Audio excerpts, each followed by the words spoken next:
নমস্কার, আবারও চলে এলাম চ্যানেল ভিশনের জনপ্রিয় অনুষ্ঠান সৃষ্টি নিবেদিত কথা হবে গানে গানে। আর এই মুহূর্তে যিনি আমার সঙ্গে রয়েছেন একজন খুব ভালো গুণী লেখক। লেখক কেন বললাম একটু বাদেই তার পরিচয় পাবেন। সঙ্গীত শিল্পী লেখক তরুণ কুমার সিং দাদাভাই রয়েছেন। দাদাভাই কেমন লাগছে আজকে? খুব ভালো লাগছে, আবার এখানে আপনাদের আশীর্বাদে আসতে পেরেছি, খুব ভালো লাগছে। আচ্ছা, এর আগেও তো এসছিলেন আপনি, অনুষ্ঠান করে গেছেন, কিরকম লাগে? আমার চ্যানেল ভিশন পরিবার পরিবার মনে হয় কি? নিশ্চয়ই, আপনাদের যে ব্যবহার আমার খুব ভালো লেগেছে। এখানে আসতেও আমার খুব ভালো লাগে। এসেছি, আবার আমি এসেছি, দেখা যাক আজকে দর্শকদের কতখানি আনন্দ দিতে পারি। একদম একদম ঠিক। আচ্ছা, আজকে দর্শক কি শুনছে, মানে শুধু গান কবিতা, মানে কি শুনছে শুনতে পাচ্ছে?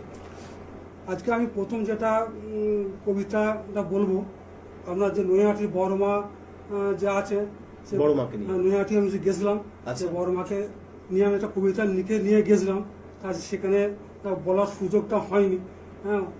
যাচ্ছে যে কবিতাটা আমি আজকে এখানে আমাদের আপনি চ্যানেলের মাধ্যমে মানুষের কাছে পৌঁছে দিতে চাইছেন। হ্যাঁ, চলুন তাহলে। কবিতাটির নাম নৈহাটির বড় মা। নৈহাটিতে বিরাজমান নৈহাটির বড় মা, দর্শন না করিলে বোঝা যায় নাকি তার মহিমা। 22 ফুট উচ্চতায় গড়া এই 14 হাত কালী, নৈহাটির বর্মা বলে তারে চেনেন সকলে। স্বর্ণ রূপার গহনায় মোড়া মায়ের এই সুসজ্জিত মূর্তি 1923 সালে প্রতিষ্ঠিত করিয়াছিলেন যিনি, ভবেশ চক্রবর্তী। বড়মা হলেন খুবই জাগ্রত, মায়ের অসীম করুণা। ভক্তি করে ডাকিলে মাকে মা পুরাই মনোবাসনা। প্রতি বৎসর পূজা হয় মায়ের দীপান্বিত অমাবস্যায়। দেশ বিদেশ থেকে ভক্তরা আসেন, সকলেই ভারী আনন্দ পায়। হুগলি জেলার গোঘাট থানায় মোর কাঁটাপুকুর গ্রাম। এই অধম তরুণ কুমার সিং মাকে জানাই কোটি কোটি প্রণাম, নমস্কার। অসাধারণ অসাধারণ অসাধারণ, খুব ভালো লাগলো। দাদার বাড়ি তো, দাদা থাকেন কোথায়? আমি থাকি কামারপুকুরে, যেখানে রামকৃষ্ণদেবের জন্মস্থান, পাশাপাশি গ্রাম হচ্ছে কাঁটাপুকুর। কাঁটাপুকুর গ্রামে আমি থাকি। ওটা কোন ডিস্ট্রিক্টের মধ্যে পড়েছে? তো হুগলি ডিস্ট্রিক্ট পড়ছে। হুগলি ডিস্ট্রিক্ট। তো ওখান থেকে এসে বড় মার দর্শন এবং তারপরে বড় মাকে নিয়ে লেখার একটা মানে মনোবল পাওয়া, মানে এটা এটা কি করে সম্ভব? বড় মা সম্বন্ধে আমি কিছুই জানতাম না, আমি নেট থেকে দেখলাম, নেট থেকে দেখে যেটুকু পেয়েছি সেটুকু নিয়ে আমি এটা লিখেছি। জানি না দর্শকদের কেমন লাগবে। অবশ্যই ভালো লাগবে, কারণ বড় মা এই মুহূর্তে প্রত্যেকের হৃদয়ে। তো দাদা পরবর্তী কি শোনাবেন, কবিতা না গান? না, পরবর্তী কবিতায় শোনাবো। কবিতা, বেশ। পরবর্তী কবিতা আমার এই যে কালকে শ্যামাপ্রসাদ মুখার্জির জন্ম 100 পালন হলো, সেই শ্যামাপ্রসাদ মুখার্জিকে নিয়ে আমি একটা কবিতা লিখেছি। গতকাল যেটা পালন হয়েছে, 6ই জুলাই যে শ্যামাপ্রসাদ মুখার্জির জন্মদিন পালিত হয়েছে, সেই উপলক্ষে কিন্তু তরুণদা লিখেছেন কবিতা, সেটাই শুনবো আজকে। কবিতাটির নাম হচ্ছে ডক্টর শ্যামাপ্রসাদ মুখার্জির স্মরণে। পশ্চিমবঙ্গের এক মহান ব্যক্তি ডক্টর শ্যামাপ্রসাদ মুখার্জি, তিনি জানিয়েছিলেন ভারতবর্ষ হইতে পশ্চিমবঙ্গকে অখণ্ড রাখার আর্জি। তাঁর ঐকান্তিক চেষ্টা ও সংগ্রামে আজ স্বপ্ন হইয়াছে সফল।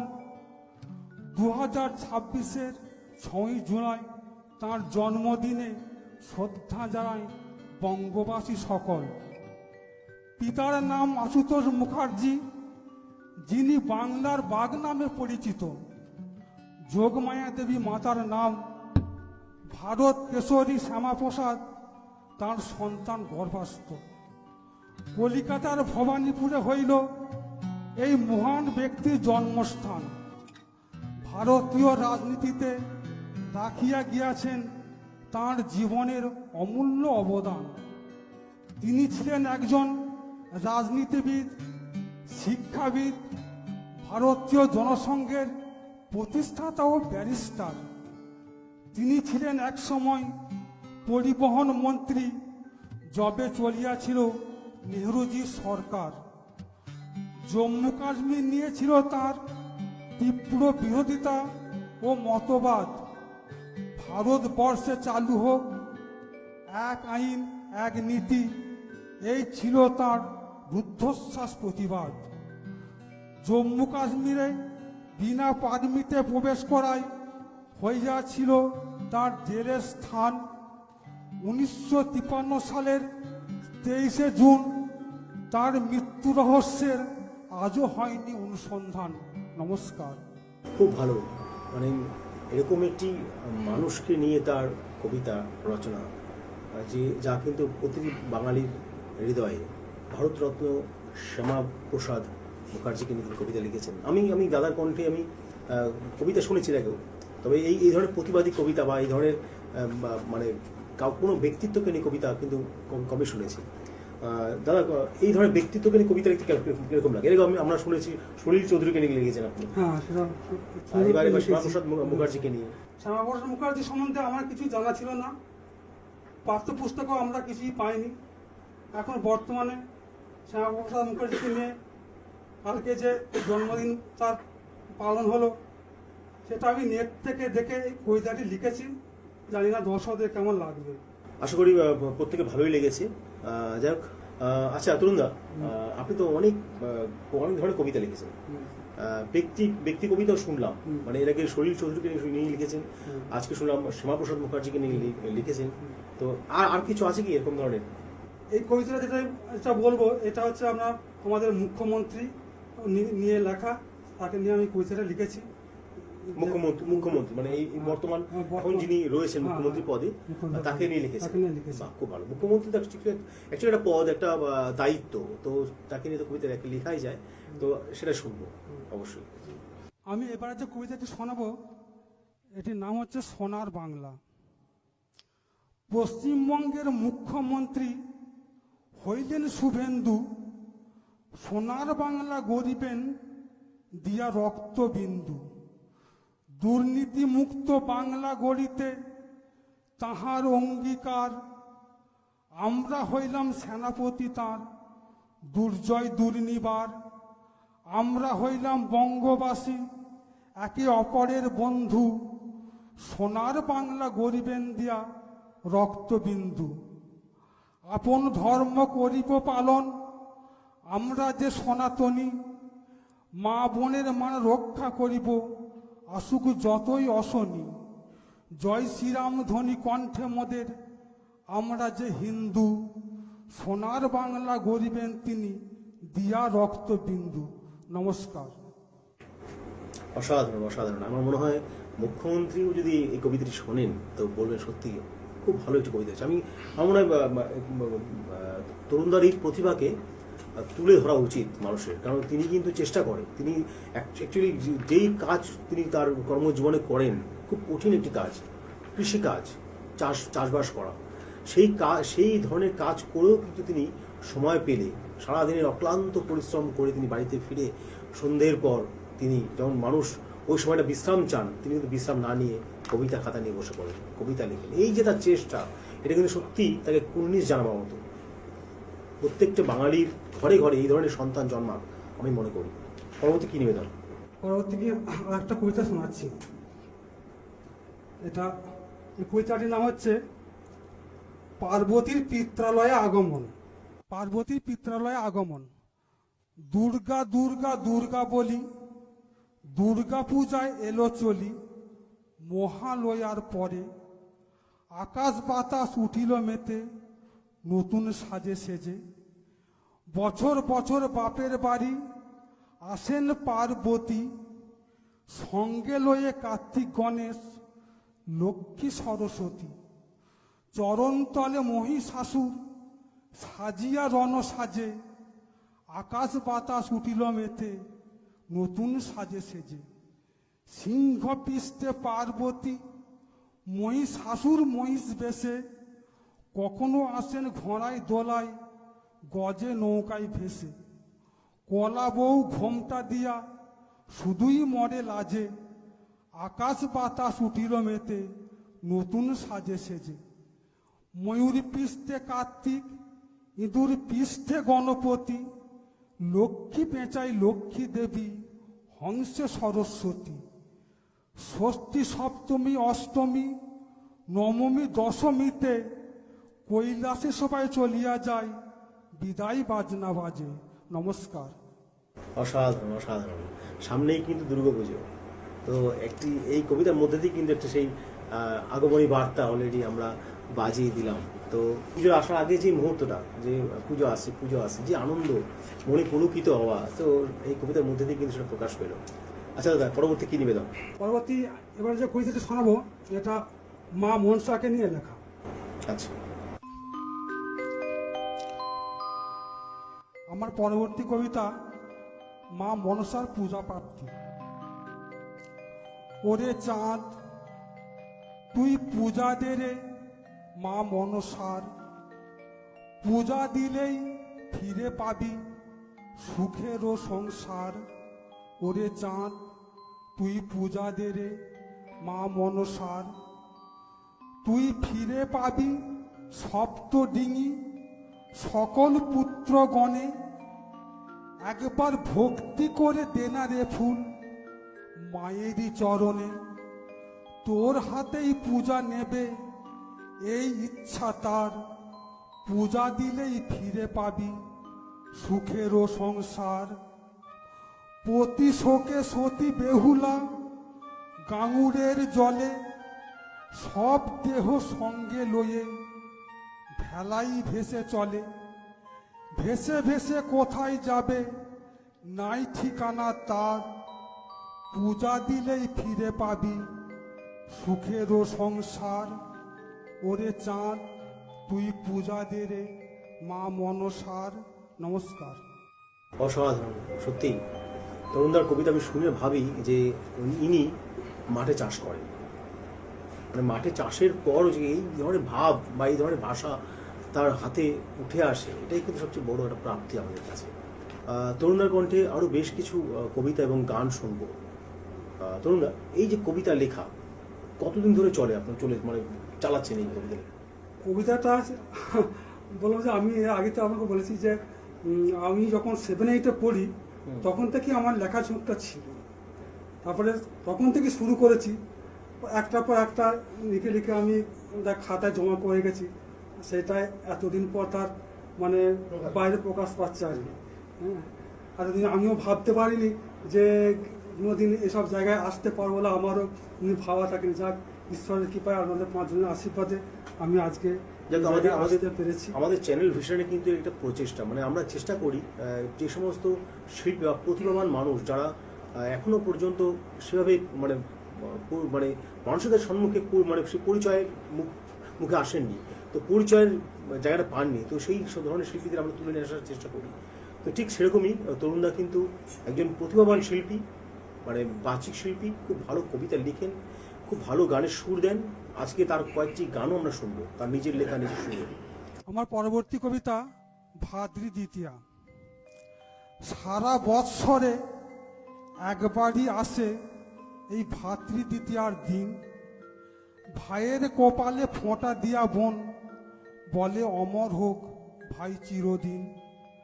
ভাইয়ের দেয়া নতুন বস্ত্র অঙ্গে পরিয়া হয় ব্যস্ত ফোঁটা দেওয়ার তরে, বোনের দেয়া নতুন বস্ত্র অঙ্গে পরিয়া হয় ব্যস্ত ফোঁটা নেয়ার তরে। শুভ প্রদীপ দেয় জ্বালায়ে, চন্দনের ফোঁটা কপালে পরায়ে, বাজায়ে শঙ্খ ধ্বনি, ভাইয়ের কপালে দিলাম ফোঁটা, জমের দুয়ারে পড়ুক কাঁটা, বলিয়া এই শুভ মন্ত্রখানি। ধান ও দুর্বা হস্তে লইয়া, হলুদ জল মাথায় ছিটায়া, ভাইকে করে আশীর্বাদ। ভাই বোনের এই প্রীতির বাঁধন অটুট থাকুক সারা জীবন, কবুও যেন না হয় বরবাদ। ফল মিষ্টি থালায় সাজায়ে কোলের সামনে দেয় ধরায়ে, খাতির করে মনের মতন। ভাই ভগ্নীর এই প্রীতির মিলন কোথায় খুঁজে পাবে এমন, পরিপাটি করে করিবে যতন। সকাল হইতে করিয়া আয়োজন, মধ্যাহ্নকালে করাইবে ভোজন। কত পদ রান্না করিয়া অবাক নয়নে হেরিয়া পাতে, প্রশ্ন করিয়া আপন বিবেকটাকে, এত খাবার খাইব কেমন করিয়া। নমস্কার। সত্যি তরুণদার কবিতা শুনতে শুনতে মাঝে ভাবছিলাম আমি যে কবিতা বিষয়বস্তুটা মানে এত এত এত সুন্দর সুন্দর বিষয়বস্তু উনি তুলে ধরেন। এই মুহূর্তে যেটা পাঠ করলেন ভাতৃদ্বিতীয়া মানে ভাই বোনের যে সম্পর্ক সুসম্পর্ক, সেই সম্পর্ক নিয়ে কিন্তু কবিতা, যেটা প্রত্যেকটি মানুষের মধ্যে যারা ভাই যাদের বোন রয়েছে বা বোন যাদের ভাই রয়েছে বা দাদা রয়েছে, যে এই যে সম্পর্কটা কত মধুর সম্পর্ক, সেই বিষয়টাও কিন্তু তার কবিতার মধ্যে তুলে ধরেছেন। সত্যি এটি অনবদ্য, অসাধারণ। আচ্ছা তরুণদা, পরবর্তী কি নিবেদন আপনার? আমার পরবর্তী নিবেদন, আমি একটা ভক্তিগীতি লিখেছি, সেই ভক্তিগীতিটা আমি শোনাচ্ছি। স্বরচিত গান আপনি শোনাচ্ছেন ভক্তিগীতি। বাহ, খুব ভালো। চলুন তাহলে শুনে নিই তরুণদার নিজের লেখা নিজের সুরে একটি ভক্তিগীতি।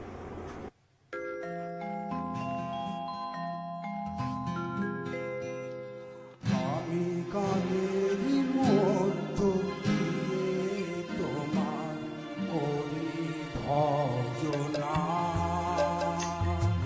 গানেরই মধ্য দিয়ে তোমার করি ভজনা। এই বিনিয়ারি অন্য পথে, এই বিনিয়ারি অন্য পথে যাতে জানি না, কালেরই মধ্য দিয়ে তোমার করি ভজনা।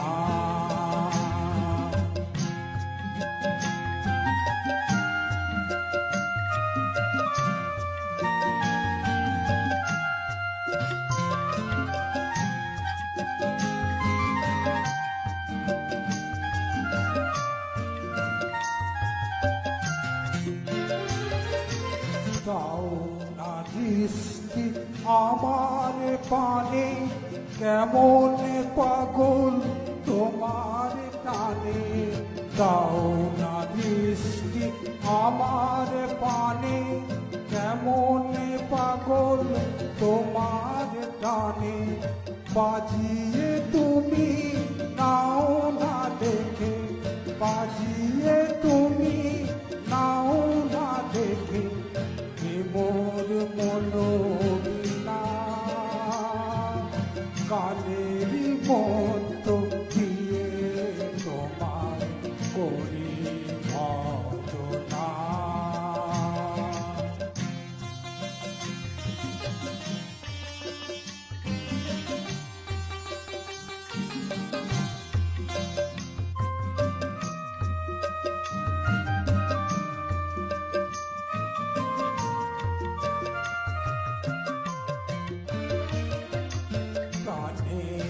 আমার আছে আশা, বুঝিবে আমার গানের ভাষা। গানে আমার আছে আশা, বুঝিবে আমার গানের ভাষা। আমার নয়ন তোমার চরণ, আমার নয়ন তোমার চরণ করে প্রার্থনা। গানেরই মধ্য দিয়ে তোমার করি ভজনা, গানেরই মধ্য দিয়ে তোমার করি ভজনা। এই দিনে আর অন্য পথে, এই দিনে আর অন্য পথে যাতে জানি না, কালেরই